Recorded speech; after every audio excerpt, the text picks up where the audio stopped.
Good evening, everyone, and welcome to the Rejoice Christian Eagles Coaches Show, coming to you tonight live from the Rejoice Christian Eagles Stadium, the south end zone down here in front of the Gibbs workout facility, the field house. Tonight is Meet the Eagles night, so if you're at home watching this and forgot about it, get on down here. We got food trucks. There's all kinds of festivities going on, and you get to meet the Eagles, and it'll be a great night. Plenty of sunshine, too. Lots of sunshine, not a cloud anywhere within, I can't see nothing anywhere. Nebraska someplace. Yeah, exactly. Of course, you want to wait until after the coaches show to come down. It starts at 7, but as soon as you can get down here. I'm Bill Bush, and I'm joined tonight by my wingman, Mark Kirk, and then head coach of the Rejoice Eagles, Brent Marley. The offensive coordinator, Casey Willis, is our other special guest tonight. And we're here to talk about a huge victory last week over the Cash Hall Commandos, and then another big game tomorrow night, our home opener against the Beggs Demons. And, Coach, well, first I want to tell everybody, if you've got comments, we want you to go ahead and bring them in because we actually have a monitor. You got any questions you want to ask either one of these guys? Yeah, it's open. They'll answer anything just about. So truth or dare? Truth or dare. Well, I don't know about that. But go ahead and ask your questions, basically football questions, but go ahead and send them in. But like I say, Coach, first off, congratulations on a great win last Friday. You guys, you really played well in your win over the 5th-ranked Class 3A Commandos, and were able to, once again, play a complete game on both sides of the ball. Thank you, Bill. Yeah, it was a lot of fun, and we were excited to go play there. We knew they had a really good challenge on our hands. Cassia Hall, just traditionally one of the top teams, no matter what class, 2A, 3A, 4A. They've been in the 4A semifinals in the last, 6 or 7 years and won multiple state championships. Just respect the heck out of Coach Medina and those guys and what they do over there. And it was a big challenge for us, but our guys showed up. I thought we got off to a great start, scoring on the opening drive, getting the ball first is what we wanted to do, and had them kind of chasing us for the whole game. Really, they never could break that score, and I think we had them down by 14 at least for most of the game. So, and we've joked about it in the past that, if we win the toss, are we taking the ball, Coach Willis? I know that's what he wants to do. That's my vote. I don't get all the votes, but definitely. Yeah. So because obviously, like you said, you want to get out fast, and so you're glad you get it. And with no great surprise, the Tulsa World's newly top-ranked player of the area. He's their highest-ranked player in this area. Chance Wilson had an outstanding performance as he completed 11 of 20 passes for 316 yards and 2 touchdowns, 2 interceptions, averaged 28 yards a completion, rushed for 102 yards and 3 touchdowns on just 20 carries. And other than 2 interceptions, he really had a solid game, which made our Jersey Mike's player of the game really pretty easy last week. Yeah, Chance it's just Chance. He does what he does, and made plays. Made some, maybe more in this game than other games in the past in his career. Made some big throws on long throws at big moments where we got behind the chains several times, and looking at 3rd and 12, 3rd and 15 one time, and just completing some long 40, 50-yard plays. When you're in a situation you really, for Coach Willis and myself, we don't like to be in offensively. But he made those throws, and the nice thing about the performance is we watched film this week, and Chance understands he was 12 of 20, had 2 interceptions, played a great game, Jersey Mike's player of the game, but there's room for, a better completion percentage. We watched some plays that after watching the film, we kind of agreed, he could have went 17 to 20, or 16 to 20, or even 18 to 20. So there's some things underneath that were available in there. On some of the shorter downs, but man, he made some great throws on the big play where we needed a lot of yards. A couple of pretty good runs too. Yes. Yeah, he did well. Yeah, exactly. And the first series, Coach Willis, and I know this is how you draw it up, took 29 seconds and 3 plays to score, which included a 65-yard bomb to Bryce Rivard for the touchdown. Right. So I know you guys work fast out here, but, I mean, to be able to take that and put it on the field is huge. Well, and I mean, with the group we have, we know that we have a lot of skilled kids that if they can get in the open field, that they can go the distance anytime, which is it's a great thing to have. I didn't expect us to be in 3rd and long on the first drive. We kind of missed the first 2. I love those touchdowns, but I also like 2nd and 3. It makes opens up the book a little more. It does. So we had to veer off the script pretty quick there, but no, I don't know if we've ever had a team where felt that comfortable in 3rd and long, as if I think our completion percentage on 3rd down was like over 60%, which is typically not the case. But exactly. Everybody knows you're going to throw the ball. Right. Exactly. and they can't do anything about it. Well, yeah. I mean, they know it's coming. They know it's coming. And speaking to Chance, he's got playmakers all around him, which makes his job, fun and easier. But the defense gets a say, and there's a lot of plays that they defend perfectly. But when you got a kid like that behind there and he can extend the play for 4 or 5 more seconds, I don't know, what do you do? I mean, you just hang on? And we saw that, and we'll talk about it a little bit later, but, I mean, just before going into half, you're talking about 3rd and long situations. Right. You had a 4th and 9. Yeah. And he's able to go in and pick it up. So right. we'll talk a little bit about that. Some of the other players with big games on the offensive, as we mentioned, Bryce Brevard, who caught another bomb. I mean, he's got a pretty good average. I think he caught 3 passes, 2 of them for touchdowns, and he had 117 yards on 3 receptions. Oh, yeah. You had Solo, had 2 receptions for 79 yards. Cooper Auschwitz, both sides of the ball, and we'll talk about one of his plays. Yep. Cooper Auschwitz had 2 receptions, 66 yards. Josh Hendricks, 2 for 33. And then rushing-wise, like we said, Wilson with 102 yards rushing. Reed had 8 carries, 51 yards. TV. Are teams keying more? Because one of the guys that last year was just always on this offensive list was Jay Miller. Sure. Are they still keying on him because of what he did last year? Or do you have just so many weapons, it's just whoever's open is going to get the ball? I think every week is different, and every game is different. We saw, Solo had a great week 1. If you go back to the scrimmage against a couple good teams, it was, Kale and Jay and Josh had a great touchdown catch, and I think it's tough when there's so many options, and we're doing a good job of finding which guy's open. And the last 2 weeks we've scored more points than we've ran plays, and that's always good. Sometimes they're just not, and our guys understand that. They're like, hey, Jay's fine with it. He had 1 catch for, whatever it was. Yeah. Doesn't matter, because he knows next week he could end up with 150 yards receiving and several touchdowns. Right. So I think right now they enjoy it, but they enjoy winning. So. Yeah. Well, and it's just the unselfishness of all of them. Sure. I mean, like you said, they would love to have numbers, but they want more than anything to win the ball game. Right. Absolutely. And we didn't really see those sustained drives like you'd normally see. Exactly. All the way down the field. There's these big right. chunks. Right through the red zone, by the way, most of the time. Right. Well, so our red zone sponsor, our Mortgage Made Easy, doesn't get a lot of play time. We're going to extend that red zone. If you could stop it right about the 20, just have them go down, and then we'll work on that. No, but like I said, we got a lot of good skilled kids, but I don't know many games we're going to throw for 800 yards and rush for 400. So, the numbers on that part, but hopefully, like you said, it's a great to have all those options, and those guys are really good. So absolutely, and as good as the offense was, I think for me that game what really stood out to me was the defense. Sure. I mean, the defense really stepped up, and they took Cash Hall immediately out of their game plan. Yeah. And I think that really, like you said, Coach, from the first series on, I mean, we went out, we did what we had to do. We took the ball and we scored immediately, which put them, behind a little bit. But then the defense came in, shut down, and really stepped up and provided that kind of stop.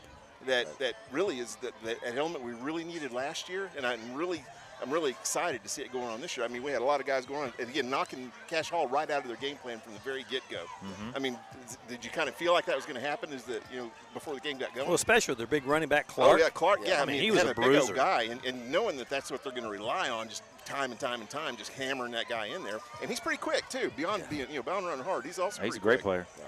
player. No, Coach Eckel had a great plan defensively. We knew that they were, they're very balanced. Quarterback can run. They have a really good receiver in Robertson on the outside. And then both backs, Ward and Clark, You know, we knew, and that's what they want to do. Cassia Hall wants to run off-tackle power. They want to run it down your throat, and they want to establish that, and that's just the way they've been for years. Yep. And so we knew if we could make them earn it in offensive football, no big plays, no play action over the top, which we didn't have any big play action over the top. We kept the number 17 Robertson in check. He's a great player, one of the better receivers we'll see. We didn't let Cooper lie, the quarterback. He had a couple 20-yard runs, but nothing, 60, 50 going for a touchdown. Kept him in check. He's been offered by Oklahoma State as a safety. And it may be the most elusive or best moving quarterback we see all year. And so he didn't hurt us with his legs. Clark was hard to handle, but he'll be hard for anybody to handle. But we made him earn everything, and it was like if they were going to score, they're going to feel it.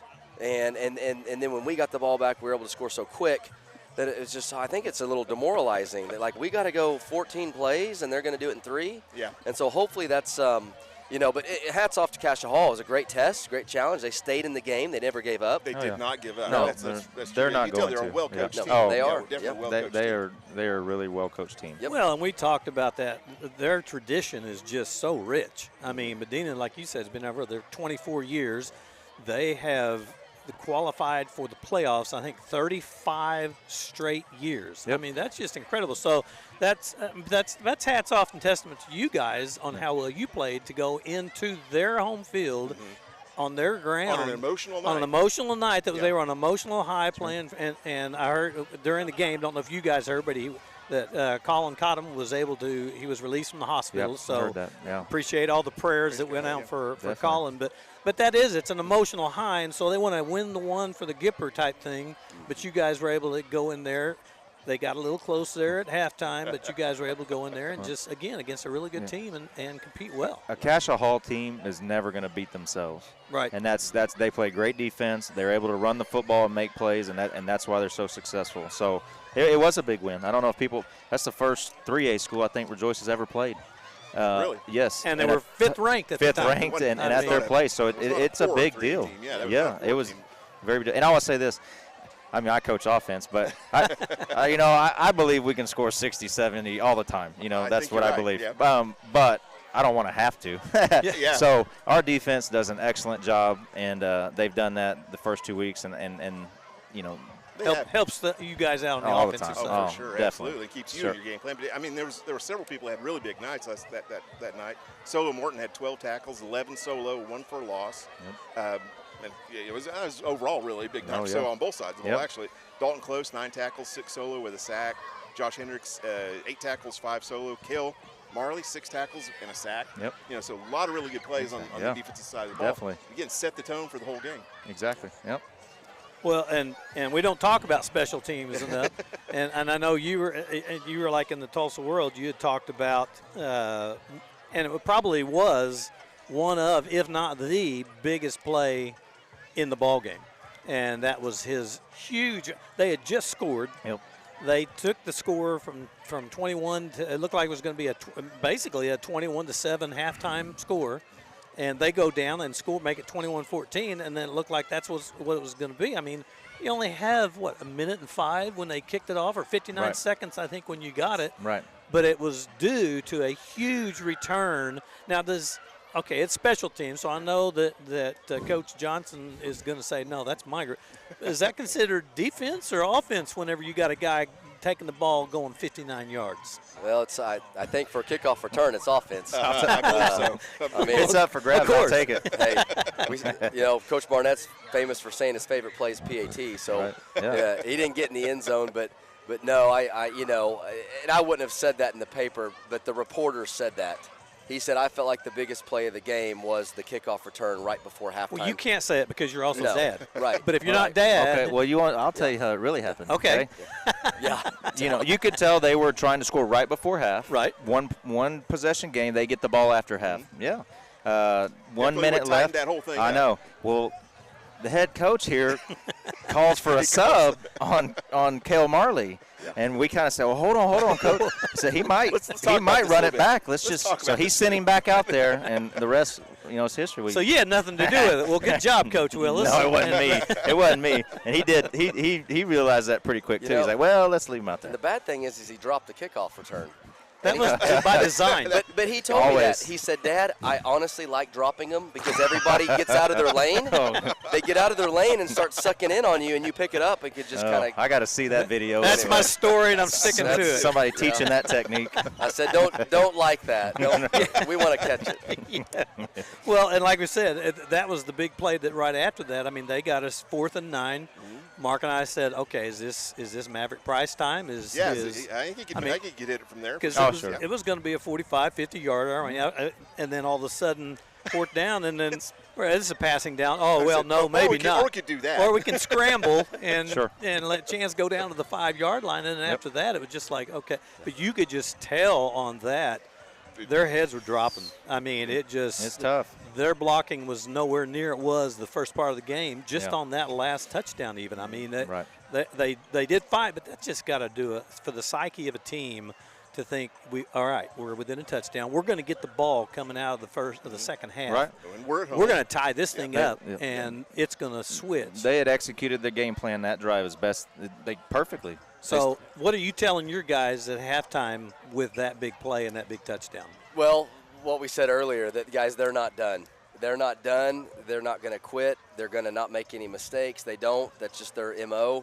But what a great job just counter-punching them, even when there's 59 seconds left, just getting it right back and going down and scoring again. I mean, that to me, our team is very competitive. It's this group of guys may be the most competitive collective group of guys we've had since we've been here.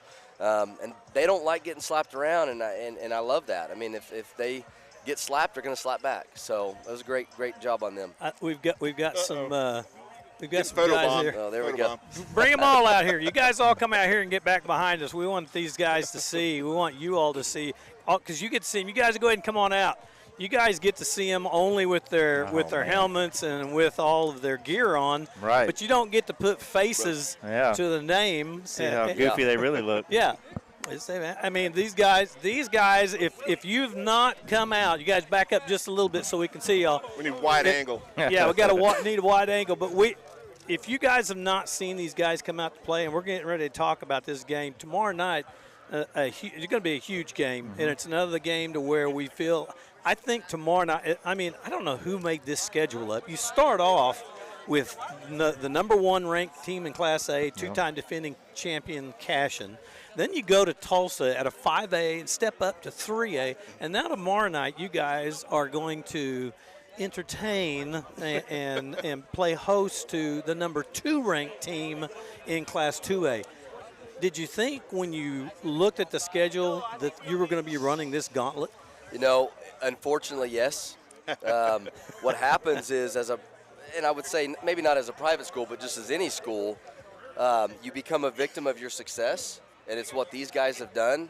And in the years past, I mean, the 2 semifinal runs in 18-19, you get to the non-conference, it's not set up by the OSSA.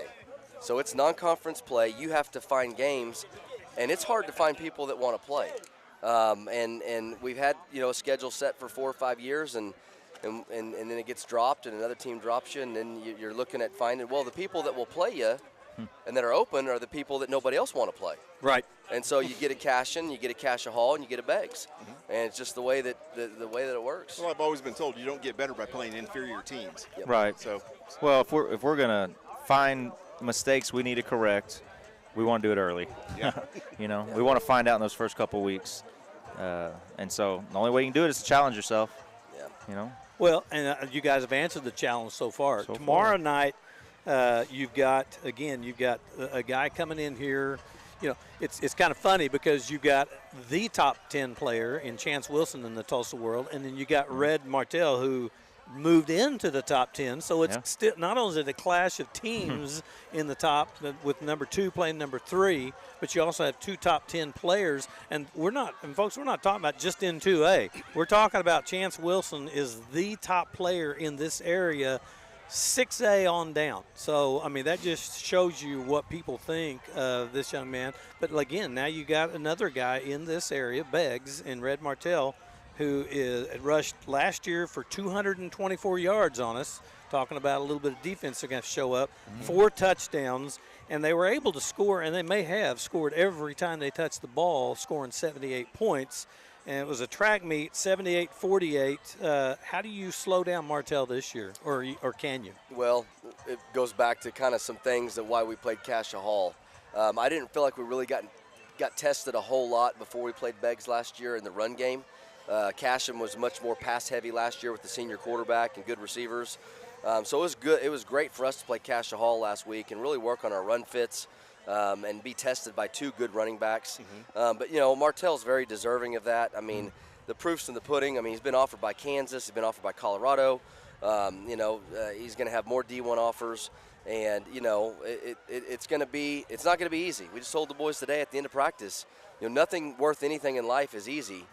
But the best things in life do come with a cost, and you're going to have to be willing to bloody your knuckles and bloody your nose and be ready for a gutsy 5-quarter. We don't say 4 quarters, we say 5 quarters. So that's, going the extra mile, doing everything you can and then some, whatever it takes is kind of what we're going to have to do and rally to the ball, be gap sound, wrap up, and tackle very well. So last year they also had Daniels on their squad. Are they the same offensive juggernaut as they were last year? I mean, again, you don't have him. What kind of problems do you expect that they're going to give you tomorrow night? Well, they're big up front, and they've got a really good tailback, and they're probably better. They're better this year. Not probably. They're better this year at the quarterback position.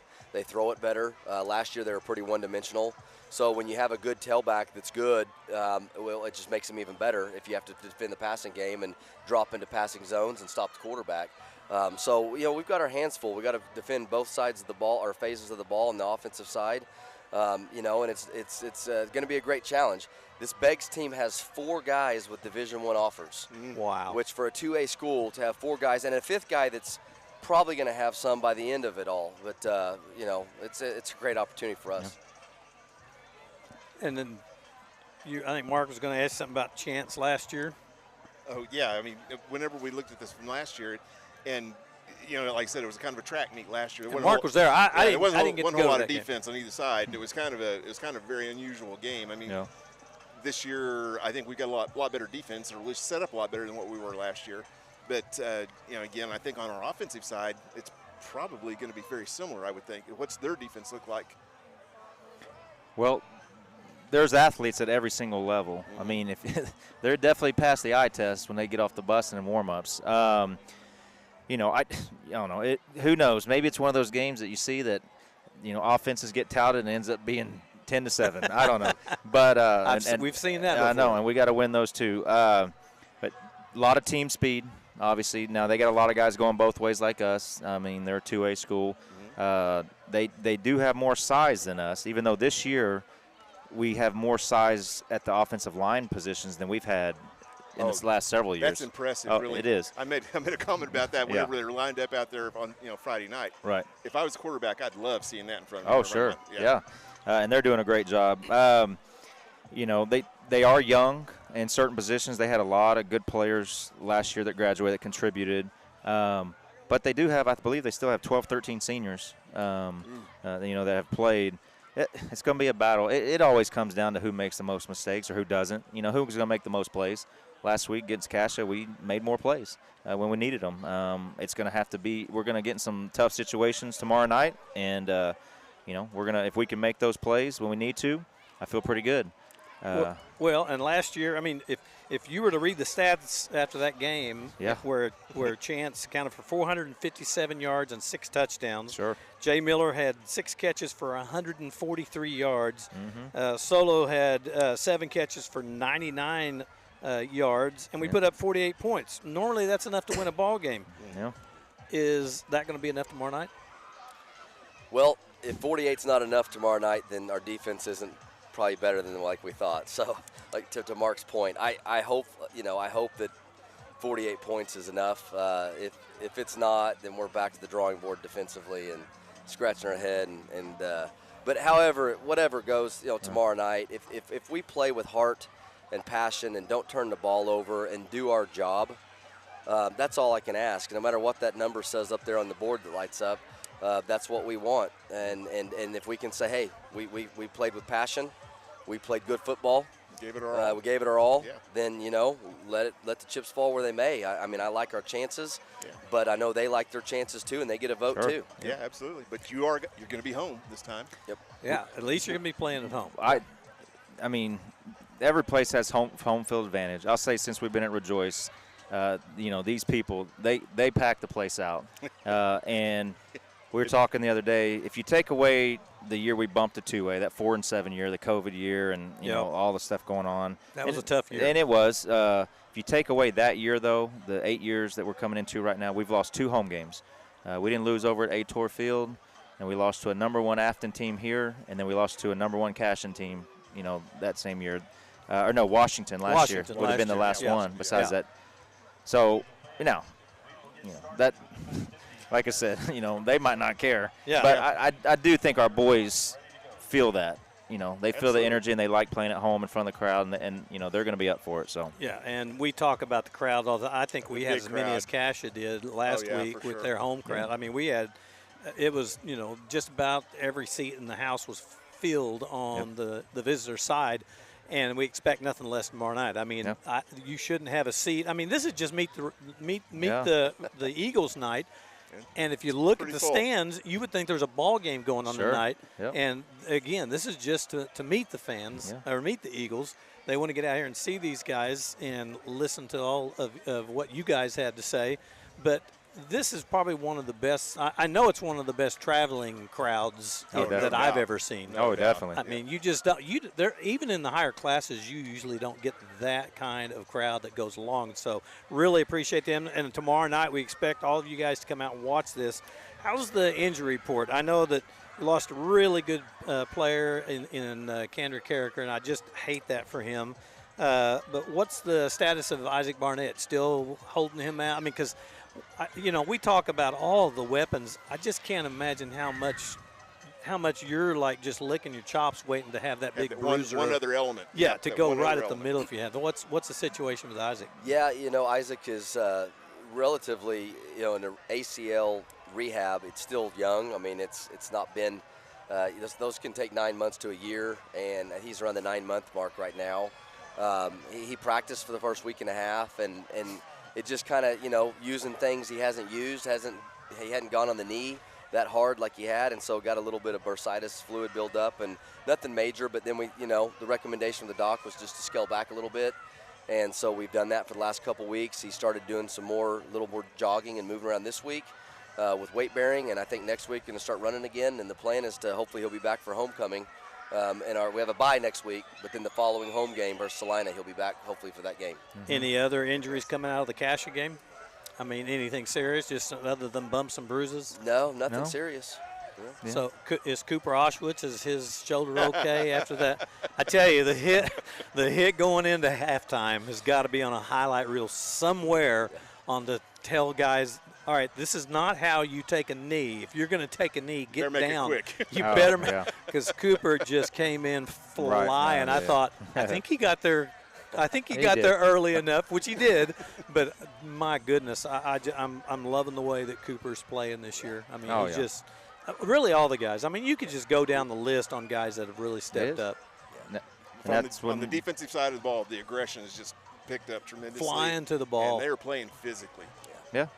I like that. I like that a lot.